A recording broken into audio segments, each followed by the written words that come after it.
ഈശോമിശിഹായ്ക്ക് സ്തുതിയായിരിക്കട്ടെ.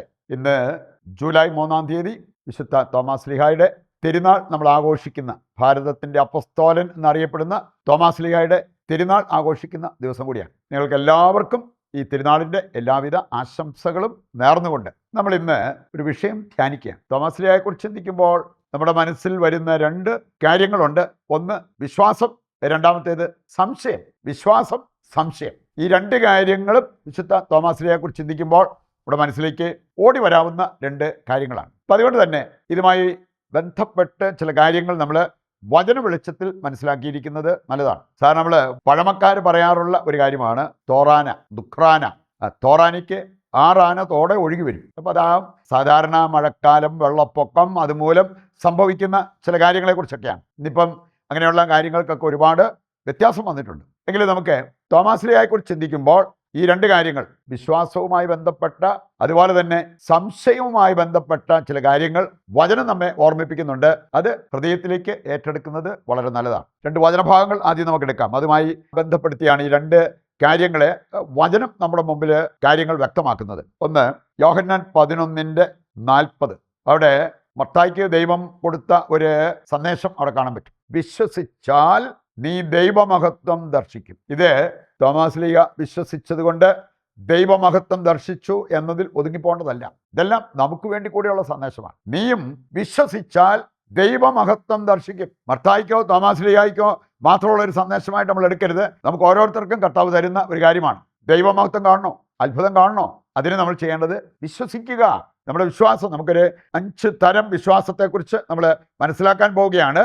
അതുകൊണ്ട് ശരിയായ വിശ്വാസം, ആഴമായ വിശ്വാസം, സജീവ വിശ്വാസം, അതിലേക്ക് നമ്മൾ എത്തുകയാണെങ്കിൽ തീർച്ചയായിട്ടും നമ്മൾ നമ്മുടെ ജീവിതത്തിൽ അത്ഭുതങ്ങൾ കണ്ടിരിക്കും എന്നുള്ളത് വചനം കൃത്യമായിട്ട് നമ്മെ ഓർമ്മിപ്പിക്കുന്നുണ്ട്. മർക്കോസിന്റെ സുവിശേഷം 9:23 നമുക്ക് സുപരിചിതമല്ലേ? വിശ്വസിക്കുന്നവർക്ക് സകലതും സാധ്യമാണ്.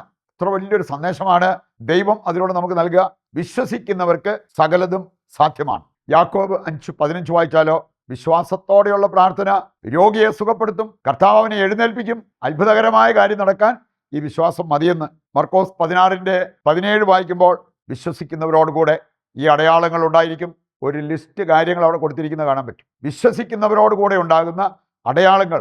അവർ സർപ്പങ്ങളെ കയ്യിലെടുക്കും, മാരകമായ എന്ത് കുടിച്ചാലും ഇതൊന്നും അവരെ ബാധിക്കത്തില്ല എന്ന് വരെ ദൈവവചനം നമ്മെ ഓർമ്മിപ്പിക്കുന്നത് കാണാൻ പറ്റും. ഇനി സംശയിച്ചാലോ? വിശ്വസിക്കുന്നവർക്ക് ഈ കാര്യങ്ങളെല്ലാം സാധ്യമാകും. സംശയിച്ചാലോ? യാക്കോബ് 1:6-8 വരെയുള്ള വചനഭാഗം വായിച്ചാൽ അവിടെ പറഞ്ഞിട്ടുണ്ട്, സംശയിക്കുന്നവർക്ക് ഒന്നും കിട്ടത്തില്ല. അതുകൊണ്ടാണ് ഞാൻ സൂചിപ്പിച്ചത്, സംശയാലുക്കൾക്ക് കിട്ടും വട്ടപൂജ്യം.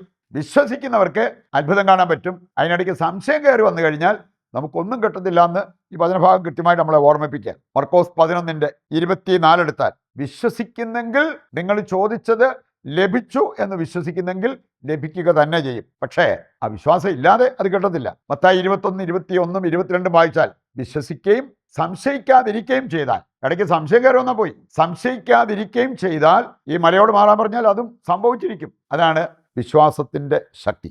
രണ്ടാമതായിട്ട് നമ്മൾ ചിന്തിക്കുന്നത്, തോമാസ് ശ്ലീഹായ്ക്ക് കർത്താവ് കൊടുത്ത ഒരു സന്ദേശമുണ്ട്. കണ്ടതുകൊണ്ട് നീ വിശ്വസിച്ചു, കാണാതെ വിശ്വസിക്കുന്നവർ കൂടുതൽ ഭാഗ്യപ്പെട്ടവര്.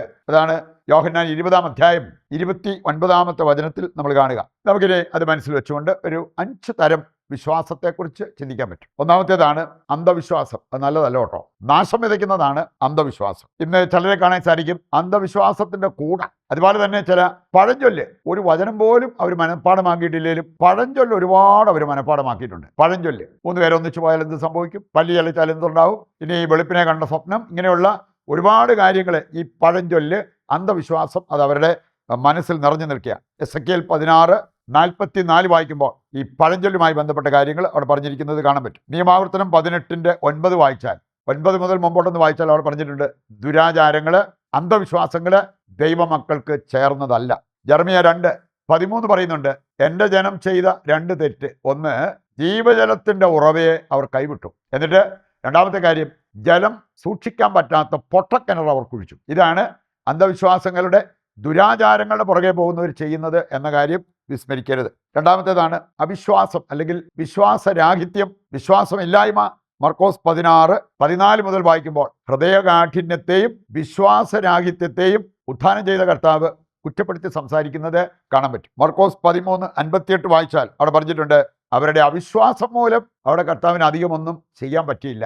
അവിശ്വാസം, വിശ്വാസരാഹിത്യം. മൂന്നാമത്തേതാണ് അല്പവിശ്വാസം. വിശ്വാസം ഉണ്ടോ എന്ന് ചോദിച്ചാൽ ഉണ്ടെന്ന് പറയാം. ഒത്തിരി പേര് ആ ഗണത്തിലാണ്. അല്പവിശ്വാസം. മത്തായി 6:30 വചനത്തിൽ കർത്താവ് തന്നെ ചോദിക്കുന്നുണ്ട്, അല്പവിശ്വാസികളെ, നിങ്ങൾ കാണുന്നില്ല പക്ഷികളെ, പറവകളെ, പുല്ലിനെ, ഇതിനെയെല്ലാം സ്വർഗസ്നായ പിതാവ് എങ്ങനെ പരിപാലിക്കുന്നു?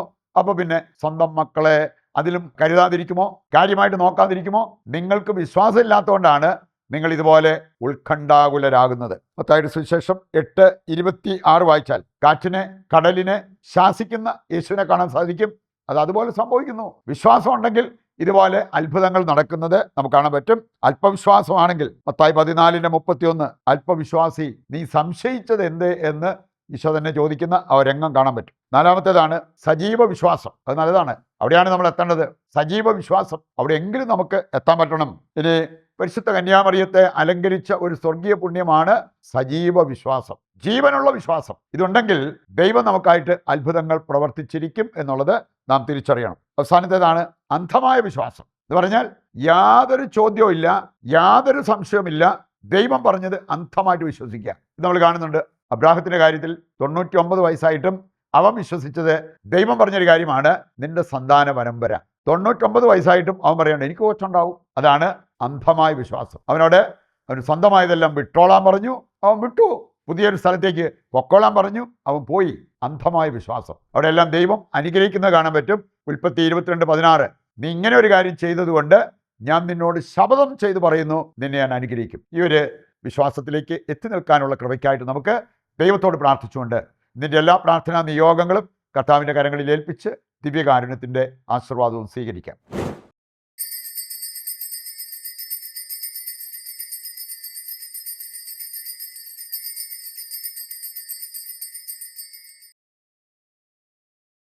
ഈശോ മിശിഹായ്ക്ക് സ്തുതിയായിരിക്കട്ടെ.